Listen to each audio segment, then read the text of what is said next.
The chandelier. There were gems in the chandelier right past the door of my home. I wasn't supposed to touch the glimmering stones as they hung, but I would push up a chair and scramble on the rickety wood to brush them with my fingers anyway. It was addictive to paint the lines of my fingerprints along the surface. I would flick on the lights and watch them sway, imagining my mother on the dance floor, conjuring images of date nights when Mama walked out of the house with a black cocktail dress and her best pearls along with the smoky scent of her expensive perfume. There was no helping how they reminded me of Mama. The clacking as they collided with one another was the same noise her heels left on the ballroom floor. It was my favorite time to watch the dance lessons she took, hand in hand with a gentleman that smelled of the ocean and spoke with an accent. Watching her dance, even practicing, left me with pangs in my heart, and there was nothing I wanted more than to be able to move as she did.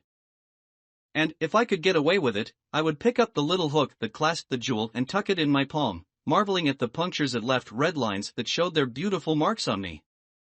Oh, the way the gold shone, like the breath of a setting sun against indigo waves, orange and bright as a flame. I wanted those marks because they made me more like Mama, with the angry indent from her bra that she stripped off with a sigh, the scars across her stomach from where the skin had pulled and made me. My God, I would have cut them myself. I never dared to use her lotion, never dared to do more than screw off the smeared cap and smell, but I would dig through the medicine cabinet until I found the tape and wrap my flat torso. I would go into her bathroom. I would take her razor and try my best to shave my limbs as she did, and when she came home to 3 red lines on my skin, she always knew. I kept everything in a little corner of my bedside drawer, in the jewelry box she had gotten me. She never found it, she never looked. But she would sit down on my bed, unwrap the tape with careful fingers, bandage my cuts, and after, hug me to her chest, surround me with the softness of her skin, pressing her lips into my hair. You don't have to shave yet, baby, or wear a bra, she would say. I'd tell her I wanted to be like her, and I could feel the pull of her frown on my roots. Like me? Yes. Shaving isn't fun, she would say, it's a chore. It isn't something to want. She never looked for the razor, though, nor the tape, and I never stopped trying to get it right. She caught me stealing from the chandelier once. The rain pounded on the windows like sheets of wax paper on that particular night. Thunder tapped its way across the sky, and lightning flashed far away, enough to show glimpses of the darkened hall. There was makeup smeared across her face, a stain on her cheek, and lines running down her neck. Her eyes wavered with tears as she stumbled outside of her bedroom, where I could still hear Daddy groaning the way he did when the beer bottles gleamed like copper in the dining room. Her tears brought some to my eyes.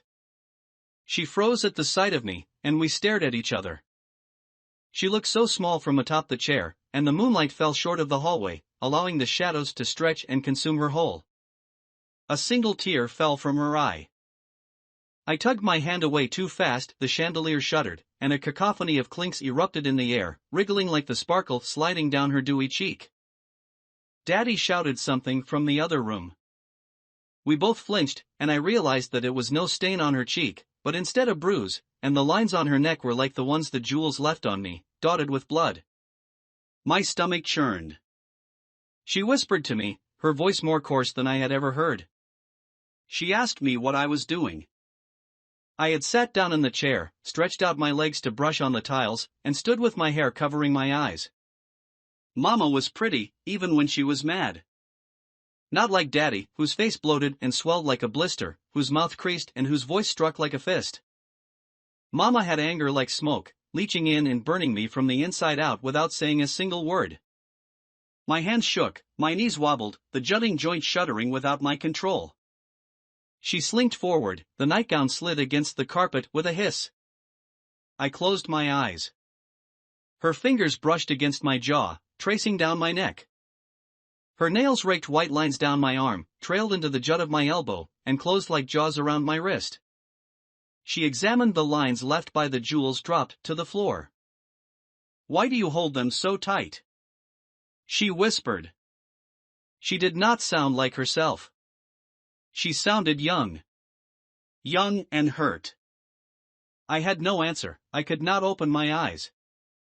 The tears were falling now, dropping with PUDs on the ground. The thunder came again. Longhair brushed the top of my head as she looked out the window. She was quiet. I didn't hear a single breath. She ducked to pick up the chain and opened the door, pulling me outside. The sound of the rain tripled, folding the silence and stowing it inside the house as she closed the door. She pulled both of us into the grass and mud as the rain came down. I smelled the pine trees, the leaves, the dirt, the worms, all mixing in a humid trench dug into my chest. "Doesn't it hurt?" she asked me. She had to raise her voice for me to hear her over the rain. "To shave? Wrap your chest? To hold it so tightly?" Of course, I thought. She kneeled in front of me. Her nightgown smeared with the mud, and the light cotton clung to her as it absorbed the rain. I could see her shivering. "You want to hear a secret, baby?" I nodded, lips trembling. I was still crying, I couldn't stop. "The only time I like dancing is when you're the one watching. It's the only time it feels real." And then she clasped my hands in hers and stood up. She pressed my face against her stomach and began to sway.